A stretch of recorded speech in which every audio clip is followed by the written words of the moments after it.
లక్ష్మీ కటాక్షం కోసం తులసి ఆకులతో పరిహారము. మన పురాణాల ప్రకారం జ్యేష్ఠాదేవి మరియు లక్ష్మీదేవి అక్కా చెల్లెలుగా భావిస్తాము. వీరిద్దరికీ ఒకరంటే ఒకరు పడదు అని అందరికీ తెలిసిన విషయమే. ఈ జ్యేష్ఠాదేవిని మనం దరిద్ర దేవత అని కూడా పిలుస్తూ ఉంటాము. ఈ దరిద్ర దేవత ఉన్న ఇంట్లో లక్ష్మీదేవి ప్రవేశించడం జరగదు. అందువలన ఈ దరిద్ర దేవతను ఇంటి నుంచి బయటకు పంపిస్తే కాని ఆ ఇంటిలోనికి లక్ష్మీ అనుగ్రహం ప్రవేశించదు. దరిద్ర దేవతను బయటకు పంపించాలి అంటే మనం పాటించవలసిన అతి ముఖ్యమైన నియమం పరిష్కార శాస్త్రంలో తెలియజేయబడింది.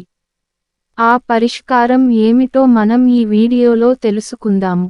దానికన్నా ముందు మీరు గనక మా పురాణ రహస్యాలు ఛానల్ని ఇప్పటివరకు సబ్స్క్రైబ్ చేయకపోయి ఉంటే దయచేసి సబ్స్క్రైబ్ చేసుకోవాల్సిందిగా ప్రార్థిస్తున్నాము. చాలామంది మా వీడియోస్ చూసి లైక్ చేస్తూ మమ్మల్ని ప్రోత్సహిస్తున్నారు. కానీ కొంతమంది మాత్రం మా ఛానల్ని సబ్స్క్రైబ్ చేసుకోవడం లేదు.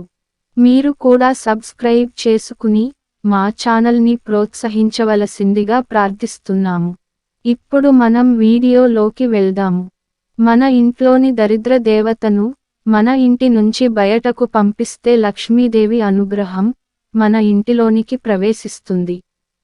దానికి మనం చేయవలసిన పరిహారము ఏమిటంటే, ఇంటిలోని ఆడవారు ఉదయం స్నానం ఆచరించిన తర్వాత తులసి ఆకులను కోసి ఆ ఆకులను నుండి రసం తీసుకోవాలి.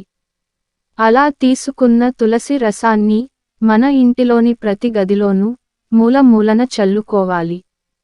తులసీదేవిని సాక్షాత్తు విష్ణుమూర్తి మరియు లక్ష్మీదేవి స్వరూపంగా భావిస్తాము. అటువంటి తులసి ఆకుల రసాన్ని ఇంట్లో నలుమూలలా చల్లుకోవడం వలన ఇంటిలో దాగి ఉన్న దరిద్ర దేవత యొక్క నెగటివ్ ఎనర్జీ అనేది బయటకు పోతుంది. ఇలా తులసి రసాన్ని చల్లటం వలన ఇంటిలోని దరిద్ర దేవత కూడా బయటకు పోతుంది. ఇలా చల్లిన తర్వాత లక్ష్మీదేవికి ఇంటిలో పూజ చేసుకుంటే లక్ష్మీదేవి అనుగ్రహం ఆ ఇంట్లో కలుగుతుంది. అయితే ఈ పరిహారాన్ని ప్రతిరోజు చేయవచ్చు. ఈ పరిహారాన్ని కేవలం ఆడవారు మాత్రమే చేయాలి. ఈ పరిహారం కోసం తులసి ఆకులను కేవలం ఉదయం సమయంలో మాత్రమే సేకరించాలి. సాయంత్రం సమయంలో తులసి ఆకులను తులసి చెట్టు నుంచి వేరు చేయకూడదు. మరిన్ని వీడియోస్తో మరలా కలుసుకుందాం. ఓం నమః శివాయ.